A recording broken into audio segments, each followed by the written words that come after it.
Hello and welcome back to Turn Zero, the premier show to up your game of Star Wars Legion by setting you up for success before your minis even hit the table. We're focusing on making great decisions while you build your lists, battle decks, and that crucial mini game of defining the objectives, conditions, and deployments of each and every game. This week, I'm your host, Keegan Evans. We're going to try out a new format, and I took the reins away from Mike for a change. To start it, we're gonna be bringing back the idea that we had briefly last year of Turn Zero team competition, walking you through the whole process of getting that list built, tweaked, and winning at the battle card selection. We're also going to break this up into a few different episodes. So this first episode is going to be about building the first team's list. Then we'll have a second episode with the second team's list, and the final episode will be the showdown between them for that Turn Zero. We are excited about this, and we can't wait to hear from all of you for audience and feedback. So now that we've set the new standard, I want to introduce our guest this month. We have brought back Decaf, Matan. You know him from the Legion Discord, as well as the TTS Dev Foundation, rollcrits.com for all of your super high math needs, and Boring Blog Anyway for one of the more intermittent but valuable long-form Legion blogs. Welcome back, Matan. Hi, thank you. Happy to be back. It's been a couple months since we've had you on. We've rotated some other folks through. It feels like years, not months, but if you ask me what date I came on last time, it feels like it was a week and 6 months ago simultaneously. So I share that feeling also. Yeah. I'll say. What have you have you been up to in your Legion world in the meantime? yeah, I've played a couple of online games. I've been adding to my paper bag of box goods that I pick up from the local game store. They're completely unopened. It just keeps now it's overflowing onto the floor. So hopefully we start again before I have to get a second bag. Don't forget all of the answering questions of, when does this model get into the mod? Yeah. 2 more weeks. I know. Yeah, I know the big separatist and clone specialist drop. They got it in just under the wire of your deadlines for No, implementation. I know. I feel like some marketing staff was sitting there listening to me and like, we have to get it out early now. No, but I mean, obviously, we're excited to have new units. We're excited to have more list diversity in general. Like, so all of that is good. Balance aside. That's awesome. One other thing you've been working hard on is a new version of the mod, or an evolution of the mod, and you've released it under the beta tag, and the links are within the Discord to find the new mod. I've played it on it quite a few times in the last few weeks, and I have to say that the hard work you put in to reduce the load on all systems is fantastic. It's zippy as hell across the board. Yeah, thank you. No, I mean, it's hard to know because my gaming PC is really like over high end, right? There's no reason they had the specs it has right now. It's not time to use it. But I booted up TTS on my MacBook when I went on a business trip. Like now it feels like 7 years ago, and it just really took a long time to load. So I kind of poked around on it, and yeah, apparently having every map for every Invader League for the last 5 years embedded into the mod by default was not a good long-term strategy. So I'm hoping the new mod's going to be a little bit leaner and a little bit lighter on people's system load memory, that kind of stuff. That's awesome.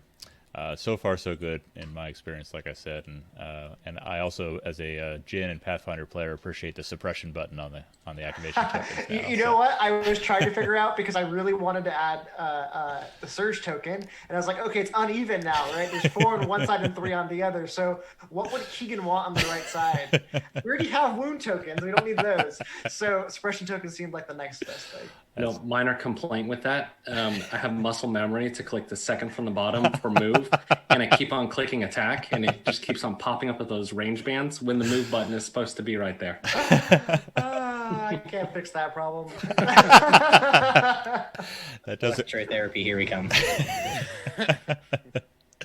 Well, that's awesome. Like I said, we're excited to have you back, and now we're excited to get into the session. So this week we are featuring Rebels versus Imperials.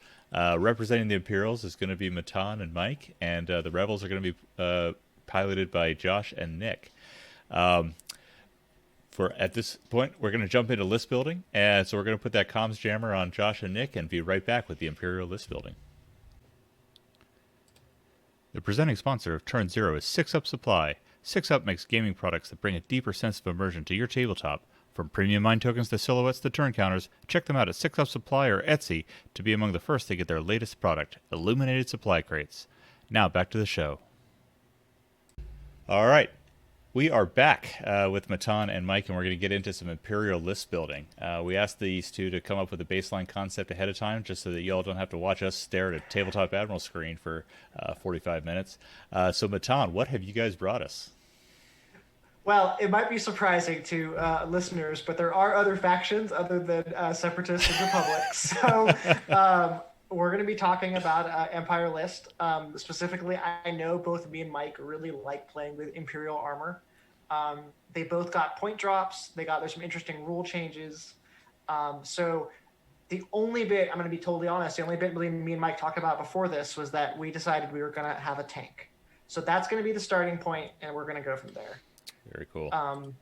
And now the tank is starting out at what, 145? That's one of the cheapest heavy units in the game right now. Airspeeder's what, 130? So it's getting close there.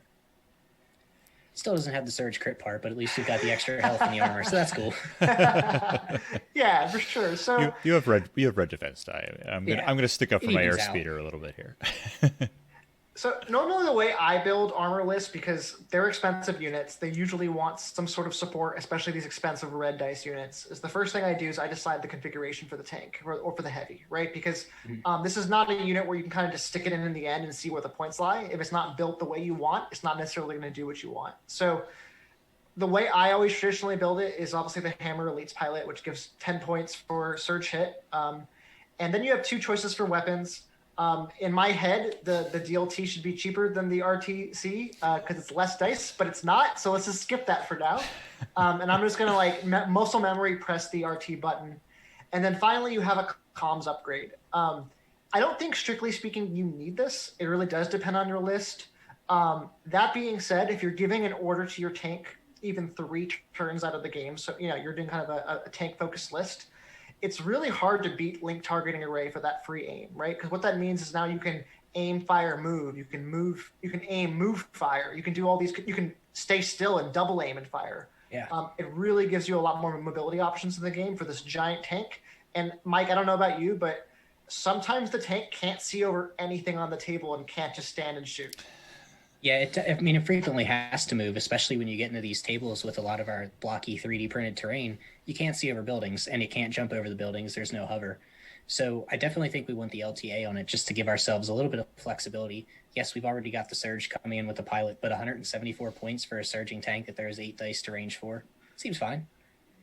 Yeah. If we're gonna put the LTA on it, do we want to go the Veers route, where Veers is going to be giving it aims as well and orders, or do we potentially want to go Krennic so that we could try like a Death Trooper relay and even throw the DTs in there to get them into the fight in heavy cover with their range 2 configs? That's a really good question. Definitely, there's a lot of commander options for the tank, so that's actually kind of cool. There was a point where it was like, okay, you're just going to have Veers or whatever, right? And then there was a point where Krennic was the dead simple choice because of relay shenanigans. Go back to those days. As much as my friend Jesse would love me to try to fit Vader or Palpatine into this list, I'm going to stop myself. And yeah, so you're basically considering one of the cheaper sub 100-point commanders, right? Because this is a 170-point unit. You have, in my head, 3 choices, right? You have Krennic because you get that relay. That's the guaranteed aim every turn if you need it. You have Veers. Veers is a classic vehicle commander. He has aims. He has some command cards that somewhat synergize with the tank. There's also a less traditional option, right? The officer got a reduced price point down to 45. It can do almost what Veers does, minus some of Veers' command cards. So that's also an option if we really kind of want to push the troops. So actually, a question I'm going to ask Mike is, I'm the kind of person that really does not want to see more than 2 mortars and 2 sniper strike teams on the table. And if you want to get this up to 10 acts, adding in Veers or Krennic and a bunch of fancy upgrades and the troops and everything else, I usually going to have a really tough time fitting in an 800. What do you think? I tend to agree. That's what I was one of the things I was going to ask you. My personal rule, especially for Imperials, is no more than if you hit 4 mortars and snipers in your list, I think there's a problem. Do you want to 'Cause talk you about that a little bit? Because I think not everybody, has Yeah, that idea. so both of those activations are kind of soft. I mean, yes, you can corner peek with snipers, but with the amount of infiltrate and jumping tanks and arc troopers that are running around with their critical, like it can be really hard to actually hide those snipers long term. They've only got 2 wounds in their white dice. Stabs kill them.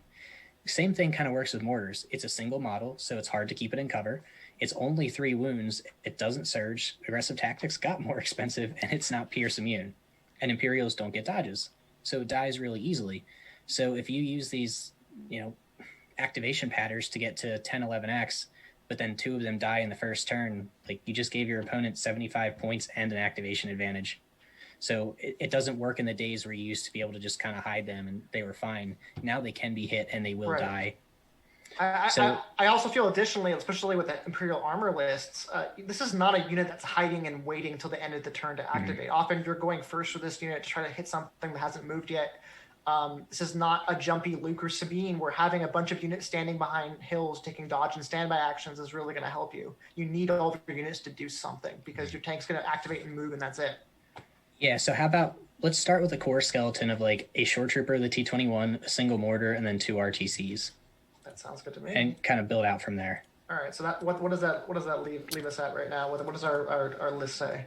Working on it. Did you guys settle on a commander too, or are you circling back to that? Yeah, I think we're going to kind of see how many points you've got left over. Okay, because cool. all 3 of them do have some validity to it. Makes So sense. I see 439 now at 5 activations. We've also settled our core requirement. And that's 2 stormtroopers with RTCs, a mortar, and a shore with the T-21. Yeah. Yeah. Yep. Let's do it. Yeah, 439. Okay. And 5 activations right now. Right. How do you feel about? Yeah. This is going to be a little hot take. How do you feel about like a double generic officer to kind of get the effectiveness of Veers and double the activations? Yeah, so that's really interesting because I think the last time I was here, I played a double activation, double officer op Vader list. So I don't want to be the double Imperial officer list. Now, that being said, the price point is really nice, right? For 90 points now, you get effectively Spotter 2, you get 2 sources of Inspire, you get 2 places you can issue commands from. They're Courage 2, they're actually fairly decent at doing objectives themselves. Yeah. And they have a command slot if you end up wanting to go down the aggressive tactics route or something else like it, right? So Yeah. That puts us at 529 and already 7 activations. I think we should explore that idea because this also puts us in the territory if we could add another short trooper if we want to. Yeah, and I mean, so what are you losing from Veers, right? You're losing his command hand. His 1 pip has sort of not been as good as of late. This is not a list probably we're going to have fancy uplink shenanigans trying to take really advantage of his 3 pip either. It's not a Keegan list. It's not a Keegan list. There was a joke. Keegan shared a list with me yesterday, and I'm like, I'm not sure I have enough sleeve copies of HQ Uplink to actually play that list.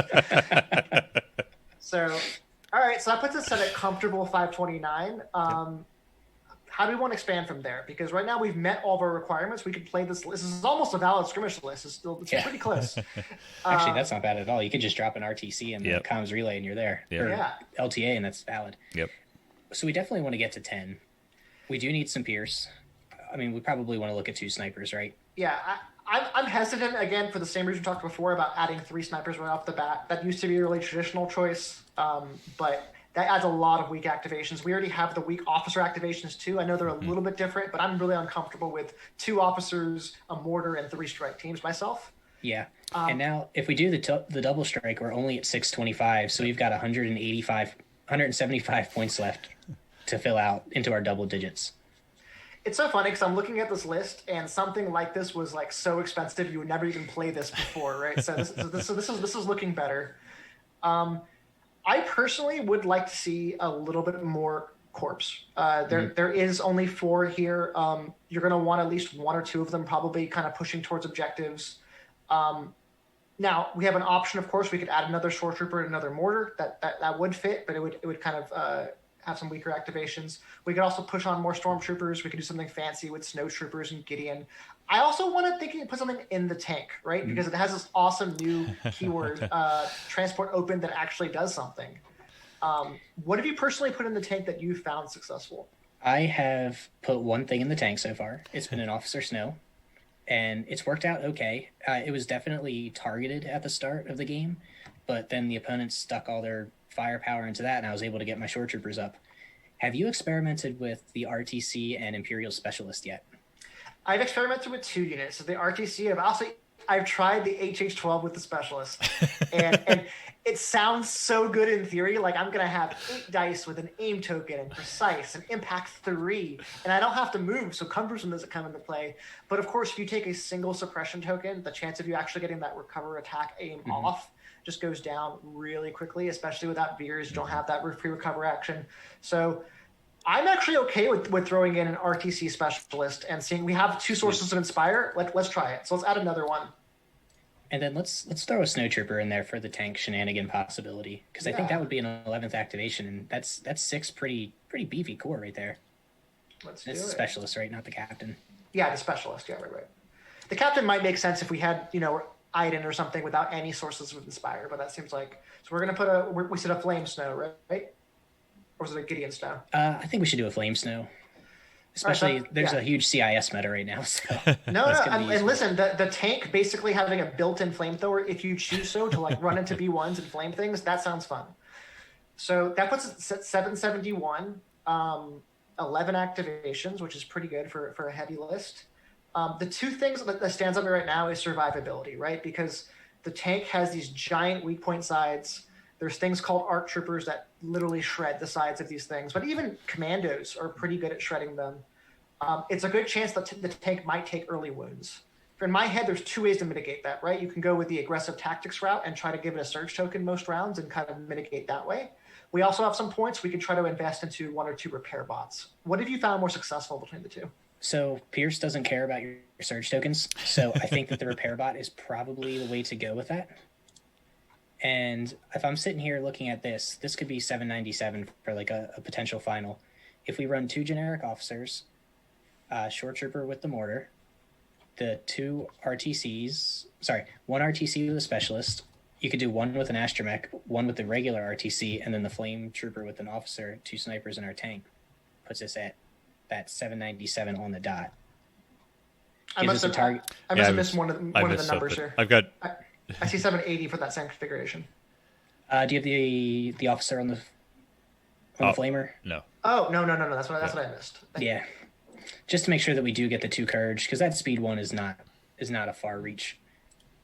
I really wish you could put Gideon with the flame trooper with. I know, that'd be so good. That would be good. Okay.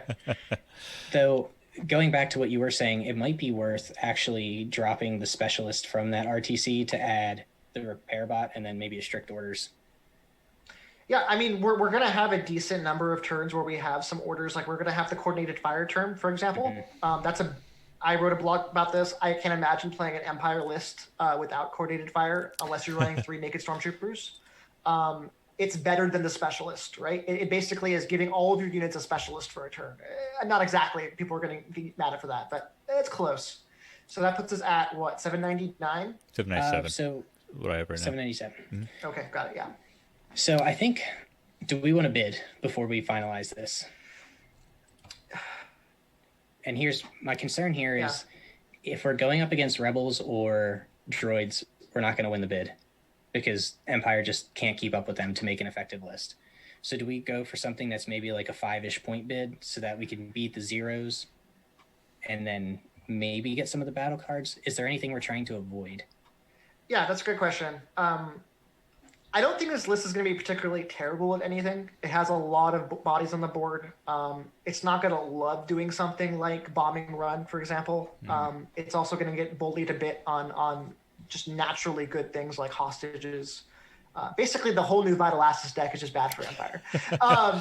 But what can we drop here that's going to give us a decent 5-point bid, but not systematically change the list is the question I always ask myself.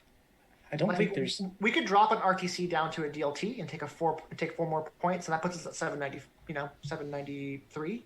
Mm-hmm. Yeah. So I was just kind of messing around with this as we were talking, and the reason I asked about 5 points is I think we miscommunicated somewhere because I've ended up with 795 on the dot. Okay. So if you've got your 2 officers, one of them has strict. We've got our shore T21 and then the mortar. Got it. 2 RTCs with no upgrades. 1 RTC with an astromech. Snow Trooper with Flame Trooper, Officer, and Frag Grenades, 2 snipers, and then the tank. That's 795 for me. Yep, Yep, you're right. 795. So we could just leave it there and, call it a 5-point bid. I like it. I mean, people that are going to power bid for 800 points because they're comfortable, at least we'll get to choose some cards that we like. Yeah. And the ones that want to bid an entire B1 heavy weapon for the thing, we're not going to beat anyway. No. All right, sold me. Yeah, do it. Let's cut it there. So right. if we're gonna build our battle deck, I guess let's start with the objectives. Definitely one quick note. I realized I missed this in the show notes. What does your command handbook like? Are you just taking all 6 generics? We have to take all I 6 don't think we have a choice. That's a good point. So Yeah. we'll just go ahead and cut that section. I mean, fortunately, what we can say here that has changed a little bit is that covert observation is now not completely useless. It's only mostly useless. Yeah. Yeah, I guess because it's all obviously the 3 generics that come in the hand are fine. Pin down is really good here. I mean, we've got the tank, and then assault and coordinated fire are going to be our bread and butter for this. Right. So objectives, definitely want key positions. We definitely want intercept. Then it gets kind of hazy. Yeah, it gets hazy. Can we skip the rest? Is that a possibility? Yeah, we'll just take 2 cards. We're playing one of these 2. I think a great way to look at it is what do you absolutely not want at this point? We don't want. I don't think we want hostage exchange. We have no Jedi and we have no Rex. Yep. We don't want hostage exchange. Payload might be fine. Payload might be fine. I'd almost say even sabotage is sort of boring, but we do have a lot of bodies.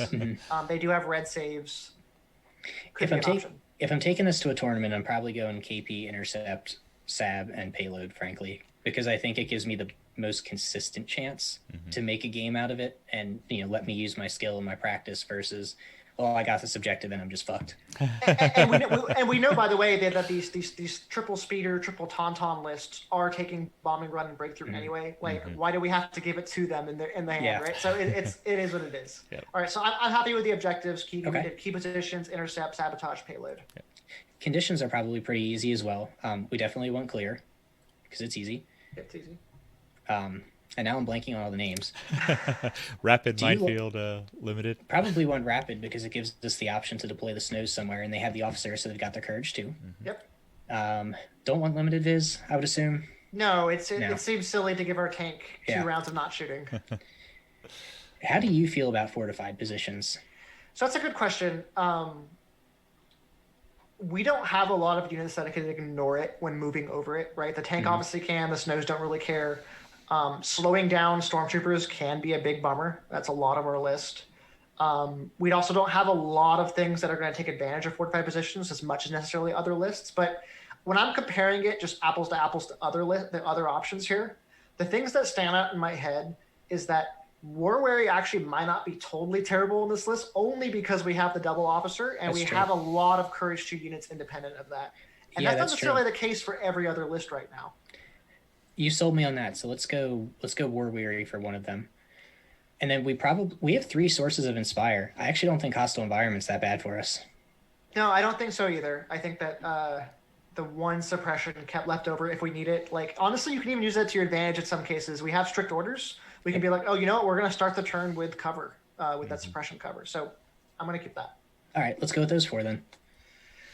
And then I guess deployments Yeah. are probably pretty easy. We want major offensive. We want rollout.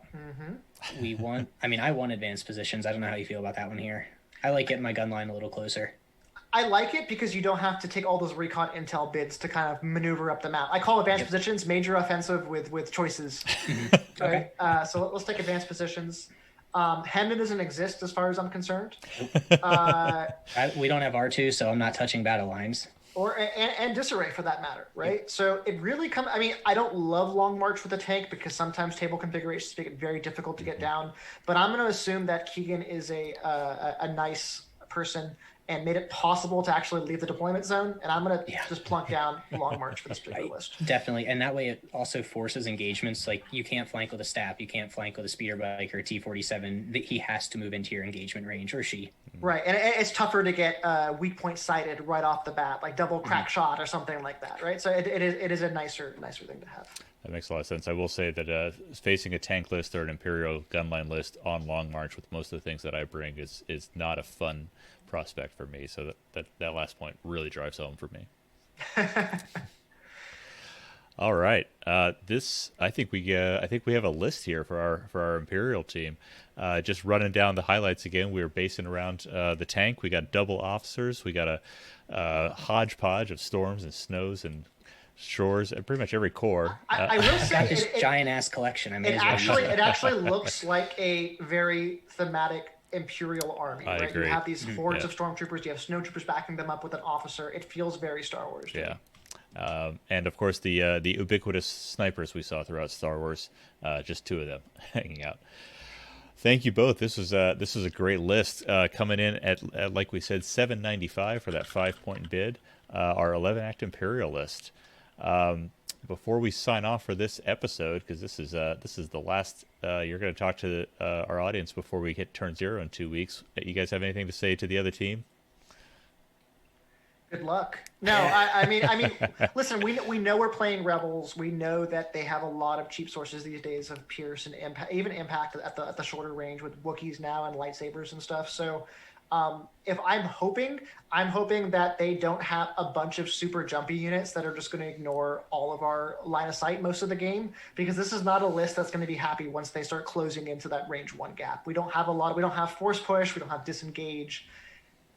Honestly, the snowtroopers are the best hope when it comes to like maybe lobbing some grenades and flamethrowers at someone. So Yeah, I'm actually kind of hoping for like a Luke single Wookiee idea, because it's going to force him to get close where we can hit him with more of our firepower, Right. and we can sit there, aim, shoot instead of having to move, shoot to get there.